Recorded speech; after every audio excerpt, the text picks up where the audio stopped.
حضرت اگر یہی بات ہے جو آپ نے فرمائی ہے تو بریلویوں کو تو مشرک کہا جاتا ہے، تو آپ نے پھر ان کو کیسے خراج تحسین پیش کیا ہے؟ دیکھیں، کوئی چیز ایسی ہوتی ہے جس کو بڑھا چڑھا کر پیش کرنا فرقہ پرستوں کا کام ہے۔ ہمارے اکابر علماء دیوبند نے بریلویت پر شرک کا فتویٰ دیا ہو، ایسا فتویٰ میری نظر میں تو کہیں نہیں ہے کہ ہمارے علماء نے ان کو کافر کہہ دیا ہو، مشرک کہہ دیا ہو۔ بعض ان حضرات کی طرف سے تو علماء دیوبند وغیرہ پر اس طرح کی شدت ہے، لیکن سنجیدہ طبقے میں نہیں ہے۔ تو یہ روش ان والی ہمارے طبقے میں کب سے آ گئی کہ ہم مشرک کے اور کفر کے اور شرک کے فتووں کی مشین چلا کے بیٹھے ہیں؟ دیکھیں، جس مسئلے پر بریلوی علماء کو مد نظر رکھ کے یہ شرک کے فتوے کی بات کر رہے ہیں، غیر اللہ سے مدد اور قبر پہ سجدہ اور غیر اللہ کو خدا ماننا اور فلاں، میں نے تو بریلوی علماء میں چیز نہیں دیکھی۔ بریلوی علماء کا معاملہ یہ نہیں ہے۔ قبر پہ سجدہ، اس کے لیے تو گولڑا شریف سے لے کر مولانا احمد رضا خان صاحب تک باقاعدہ منع موجود ہے۔ ان کے علماء باقاعدہ اس کو منع کرتے ہیں کہ آپ ایسا نہ کریں۔ میں نے تو نہیں دیکھا کہ یہ لوگ شرک کرتے ہوں، شرک میں مبتلا ہوں۔ بھائی شرک میں مبتلا دیوبندیوں، وہ بھی مسلمان نہیں ہیں، آپ کسی اور کی بات کرتے ہیں۔ تو اس طرح خواہ سے کسی کے اوپر شرک کا فتویٰ، کفر کے فتوے کی مشین، یہ روش انتہائی خطرناک ہے، یہ ہمیں نقصان دے گی۔ میں کم از کم اس روش کو کبھی بھی اچھا نہیں کہوں گا اور اس روش کی تائید نہیں۔ بسم اللہ الرحمن الرحیم۔ معزز محتشم سامعین و حاضرین، بڑی خوبصورت ویڈیو آج آپ کے سامنے میں نے شیئر کی ہے۔ اس پر ایک بات آپ کے سامنے میں شیئر کرنا مناسب سمجھتا ہوں۔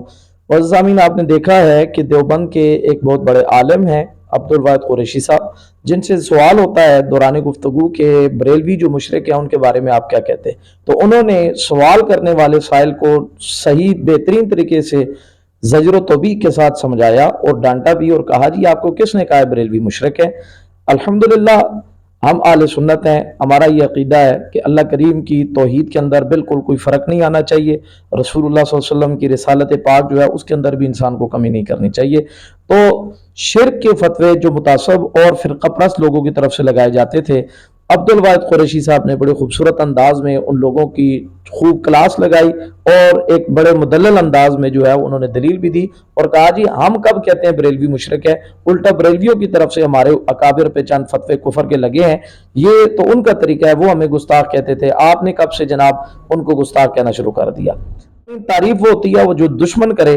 آج الحمدللہ دیوبند کے اکابر علماء، جید علماء ان کے جو ہیں وہ اس وقت مان چکے ہیں کہ بریلوی جو ہے وہ مشرک نہیں ہے، ان کو مشرک نہ کہا جائے۔ اس کے ساتھ ہی چند عرصہ قبل دیوبندی، تو آپ نے ان کی ویڈیو دیکھ لی ہے، وہابی اہل حدیثی ایک مولوی ہے عمر صدیق جو مناظر ہے ان کا، اس کی ویڈیو بھی میں آپ کے سامنے شیئر کرنا چاہوں گا، آپ ذرا اس کی گفتگو بھی سن لیں۔ وہ بھی اس بات کو تسلیم کر چکے ہیں کہ بریلویوں کو مشرک نہ کہا جائے۔ جو لوگ بریلویوں کو مشرک کہتے ہیں یا تو ان کو دین کا پتہ نہیں یا وہ جان بوجھ کے تعصب کی اینک لگا کر یہ بات کرتے ہیں، حالانکہ حقیقت کا اس سے کوئی تعلق نہیں ہے۔ معزز سامعین، الحمدللہ مسلک اہل سنت و جماعت سنی حنفی بریلوی ایک وہ عظیم مسلک ہے، الحمدللہ وہ عظیم جماعت ہے جو صحابہ کرام کے طریقے پہ چل رہی ہے، رسول کریم علیہ الصلوۃ والسلام کے طریقے پہ اپنی زندگی گزارتی ہے۔ آپ عمر صدیق کی یہ ویڈیو دیکھیں، پھر ایک دو گزارشات آپ کے ساتھ کی جاتی ہیں۔ بریلوی مسلمان نے ساڈے علماء انہاں دے نکاح پڑھاندے رہے نے کہ نہیں، جنازے پڑھاندے رہے نے کہ نہیں؟ جے مشرک نے پھر تھی دینا جائز ہے؟ اللہ نے کہا لا تنکحوا المشرکات، لا تنکحوا المشرکین۔ اور یار ایک تو انہوں گل سمجھانا پیا کہ اے مسلمان نے، او مشرک نہیں جڑے دار اسلام چو خارج ہو جائے، اے فرق ہے۔ کلمہ گو مشرک یہ 15ویں صدی دی اصطلاح بنائی گئی۔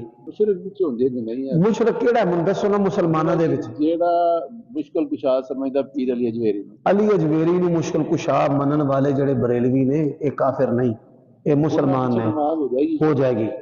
اسلام نے مشرک دا لفظ کنہ واسطے استعمال کیتا ہے؟ جڑے اللہ تو علاوہ کسی نو الہ مانتے ہیں۔ 6 صدیاں بیت اللہ تے مسجد نبوی دے امام خاص ٹپیکلی بریلوی۔ آپ نے دیکھا ہے کہ عمر صدیق جو غیر مقلدین کا ایک بہت بڑا عالم ہے اور اس کے ساتھ وہ مناظر بھی ہے، اس کا ایک بہت بڑا نام ہے وہابی علماء کے اندر، اس نے بھی اس بات کا ذکر کیا کہ بریلویوں کو مشرک نہ کہا جائے، وہ لوگ مشرک نہیں ہیں۔ تو حقیقت میں بات یہی ہے جو آج دیوبندی اکابر اور اہل حدیثیوں کے مولوی کہہ رہے ہیں،